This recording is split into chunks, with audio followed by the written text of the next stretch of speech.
यस माङसिबुङ गाउँपालिकाको 18औं गाउँ अधिवेशनको यो समापनको अवसरमा आयोजित माङसिबुङ गाउँपालिकाले सञ्चालन गरेको माङसिबुङ पत्रकारिता पुरस्कार वितरण कार्यक्रमका अध्यक्षज्यू, यो गाउँसभाका पनि अध्यक्षज्यू, माङसिबुङ गाउँपालिकाको उपाध्यक्षज्यू, माङसिबुङ गाउँपालिकाका प्रमुख प्रशासकीय अधिकारीज्यू, माङसिबुङ गाउँपालिकाका सम्पूर्ण वडा अध्यक्षज्यूहरू, सम्पूर्ण कार्यपालिका सदस्यज्यूहरू, सम्पूर्ण गाउँसभा सदस्यज्यूहरू, सम्पूर्ण शाखा प्रमुखज्यूहरू, सम्पूर्ण कर्मचारीज्यूहरू र पत्रकार साथीहरू, म यहाँहरू सबैलाई एकमुष्ट रूपमा सम्बोधन गर्दै म संक्षिप्तमा मात्रै आफ्नो कुरा राख्छु।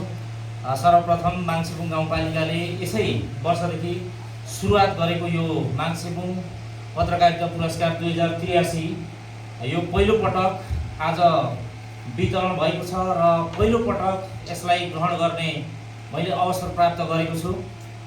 माङसिबुङ गाउँपालिकामा केही नयाँ कामहरू भइरहेका छन्, जुन पहिलो भनेर चाहिँ इतिहास रच्ने क्रम सुरु भएको छ। हिजो माङसिबुङ गाउँपालिकामा यहाँ लिम्बू भाषा कामकाजी घोषणा गर्न पनि माङसिबुङ गाउँपालिका पहिलो, खास गरी यो सञ्चारको क्षेत्रमा स्थानीय सञ्चार माध्यमहरूलाई लोककल्याणकारी विज्ञापन उपलब्ध गराउने नीति बनाउने र कार्यविधि बनाएर चाहिँ राजपत्रमा प्रकाशित गरी कार्यान्वयन गर्ने पनि नेपालको 753 मध्ये पहिलो गाउँपालिका।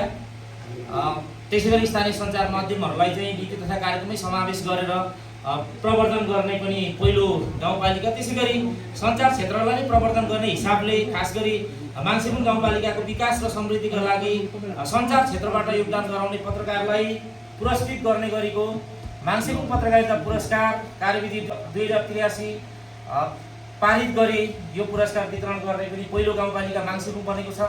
यसका लागि म माङसिबुङ गाउँपालिकाप्रति हार्दिक आभार व्यक्त गर्छु, धन्यवाद ज्ञापन गर्छु। र यो पहिलो पुरस्कार प्राप्त गर्ने मैले अवसर प्राप्त गरेको छु, यसप्रति म एकदमै गौरवान्वित छु, हर्षित छु, हार्दिक कृतज्ञता व्यक्त गर्दछु। यो अहिले मैले प्राप्त गरेको पुरस्कार यो मेरो व्यक्तिगत सफलता मात्रै होइन, यो हामीले निरन्तर रूपमा सत्य, तथ्य र आम जनसरकारको विषयमा उठाउँदै आएको आवाज, त्यस सन्दर्भमा चलाइरहेको कलम र हामीले गर्दै आएको पत्रकारिता प्रतिको विश्वास र हाम्रो जिम्मेवारीप्रतिको सम्मानको रूपमा मैले ग्रहण गरेको छु। पत्रकारिता एउटा पेसा मात्र होइन, पत्रकारिता समाजप्रतिको उत्तरदायित्व हो।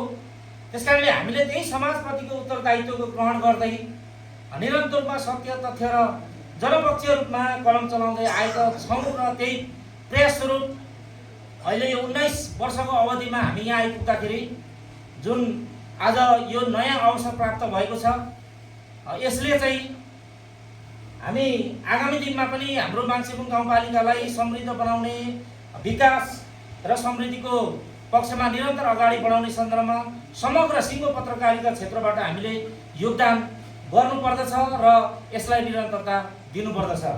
यो पुरस्कार प्राप्त गरिसके पश्चात मलाई आफ्नो पेसाप्रति, खास गरी पत्रकारिता पेसाप्रति अझ बढी जिम्मेवार बनाएको अनुभूति भएको छ र यो पेसाप्रति चाहिँ सधैँ निरन्तर रूपमा सक्रिय रहनुपर्छ भन्ने अनुभूति पनि दिलाएको छ।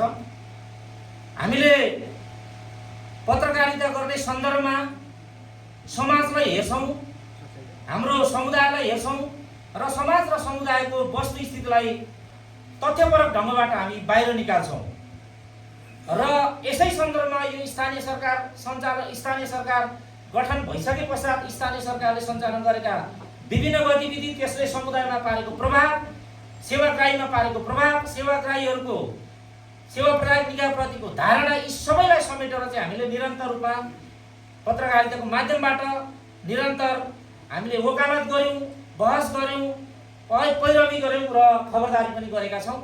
यसलाई हामीले आगामी दिनमा पनि निरन्तर गर्नुपर्छ, यो निरन्तरतालाई कायम राख्नुपर्छ भन्ने हौसला, ऊर्जा र उत्प्रेरणा प्राप्त भएको छ र यो पुरस्कारलाई आवाज बिनेहरूको आवाज बुलन्द गर्नका निम्ति एउटा प्रेरणाको स्रोतको रूपमा मैले ग्रहण गरेको छु र आगामी दिनमा समेत हामीले हाम्रो व्यावसायिक मूल्य र मान्यतासँग एक इन्च पनि तलमाथि नगरिकन प्रचलित कानुन बमोजिम हाम्रो पत्रकारिता आचार संहिता भित्र रहेर निरन्तर पत्रकारिता गरिरहने र समाजप्रति हाम्रो दायित्व र जिम्मेवारी वहन गर्ने प्रतिबद्धता व्यक्त गर्दछु।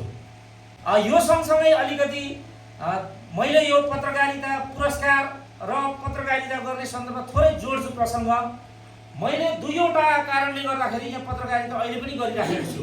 हामीसँग सँगै पढेका साथीहरू, सँगै हुर्केका साथीहरू, सँगै अगाडि बढेका साथीहरू धेरैजना अहिले रातो कलम चलाउनुहुन्छ, तर हामी कालै कलम चलाइरहेका छौँ।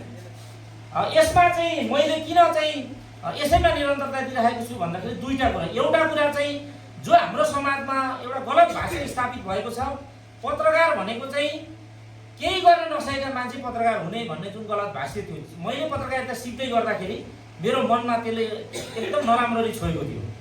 जस्तो शिक्षक बन्न नसकेको मान्छे पत्रकार, नेता बन्न नसकेको मान्छे पत्रकार, वकिल बन्न नसकेको मान्छे पत्रकार, कर्मचारी बन्न नसकेको मान्छे पत्रकार, यो हुन्छ भन्ने जुन भाष्य थियो, यसलाई तोड्नका निम्ति पनि म पत्रकारितामा आएको छु र अहिले 19औं वसन्तमा हिँडिरहेको छु। पत्रकारहरू पनि जान्ने मान्छे पनि पत्रकार हुन्छन्, पढे लेखेका मान्छे पनि पत्रकार हुन्छन्, विद्वान मान्छेले पत्रकारिता गर्छन् र खास वास्तवमा समाज र देशलाई चिन्ने, जान्ने, विश्लेषण गर्न सक्ने मान्छेले पत्रकारिता गर्यो भने हाम्रो पत्रकारिताको गौरव चाहिँ माथि उठ्न सक्छ भन्ने ढङ्गबाट चाहिँ यो गरेको छु एउटा। अर्को दोस्रो चाहिँ यो आवाज यिनीहरूको आवाजलाई बाहिर ल्याउने एउटा प्लेटफर्मको रूपमा पत्रकारितालाई उपयोग गरिराखेको छु। जस्तो जसको आवाज चाहिँ बाहिर आउन सक्दैन, जो गरिब छ, जो दलित छ, जो विपन्न छ, जो उत्पीडित छ, जो बाहिर एकदमै खिचिएको, मिचिएको, दलिएको छ, उसको आवाज बाहिर ल्याउने एउटै मात्रै माध्यम भनेको सञ्चार माध्यम हो, जसलाई पत्रकारिताको माध्यमबाट पत्रकारहरूले बाहिर ल्याउन सक्दछ। त्यही कारणले निरन्तरता दिनको निम्ति मैले यो पेसा अहिले पनि गरिरहेको छु। होइन भने अरू पेसा गर्नका निम्ति पनि हामीले आफ्नो प्लेटफर्म चाहिँ तयार पारिसकेका छौँ। यद्यपि यो अभियानलाई निरन्तरता दिने गरेको आजको यो कार्यक्रमले थप हौसला र उत्प्रेरणा जगाएको छ। मान्छेको गाउँपालिकासँग मेरो अर्को एउटा संयोग पनि छ।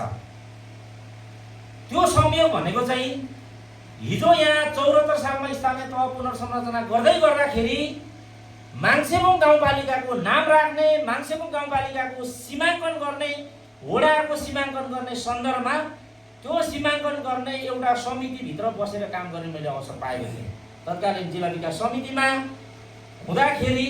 र त्यो हिसाबले पनि यो मान्छेको गाउँपालिका ऐतिहासिक पहिचानको आधारमा नाम राख्नुपर्छ, यसको सीमा, यसको वडाहरू सङ्ख्याको आधारमा बनाउनुपर्छ भन्ने हिसाबले त्यो बनाउने मध्येको एकजना भएको हुनाले घरिघरि त यो मान्छेको गाउँपालिका मेरै पो हो कि जस्तो पनि लाग्छ। त्यसकारणले मैले जोड्न खोजेको कहाँ हो भने त्यो मेरै जस्तो लागेको हुनाले चाहिँ यसलाई राम्रो बनाउनुपर्छ, सभ्य बनाउनुपर्छ, भव्य बनाउनुपर्छ, सुसंस्कृत बनाउनुपर्छ भन्ने ढङ्गबाट चाहिँ हामीले योगदान गरिराखेको स्थिति छ। र मैले अघि पनि जोडेँ, अब नयाँ इतिहास बनाउने सन्दर्भमा मान्छेको गाउँपालिका पछिल्लो समय एक कदम अगाडि छ अरू पालिकाहरूबाट, र यो पालिकाबाट अन्य पालिकाहरूले पनि सिक्नुपर्नेछ। राम्रा कुराहरू हामीले अरू पालिकाबाट पनि सिक्ने हो र हाम्रा चाहिँ कुराहरूलाई अरू पालिकामा पनि सिकाउने हो। यसको लागि मान्छेको गाउँपालिका अगाडि बढ्नेछ। समय छोटो छ, मैले अलिक धेरै लिएँ, त्यसप्रति क्षमा प्रार्थी छु। फेरि पनि म यहाँहरूसँगै सुख दुःखमा रहने प्रतिबद्धता सहित यो मान्छेको गाउँपालिकालाई ऐतिहासिक निर्णय गर्नुभयो, ऐतिहासिक मूल्याङ्कन गर्नुभयो।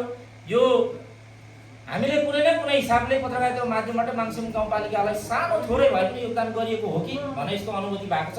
यसप्रति सबै मान्छेको गाउँपालिका अध्यक्षसहित सम्पूर्ण जनप्रतिनिधिहरू, प्रमुख प्रशासकीय सहित सम्पूर्ण कर्मचारी सबैलाई हार्दिक धन्यवाद ज्ञापन गर्छु। र मलाई पत्रकारिताको क्षेत्रमा यहाँसम्म आउनका निम्ति सबै प्रकारले सबै क्षेत्रबाट सहयोग गर्नुहुने सबैलाई एकपल्ट फेरि सम्झन्छु र उच्च सम्मान व्यक्त गर्दै आफ्नो भनाइ अन्त्य गर्छु। धन्यवाद।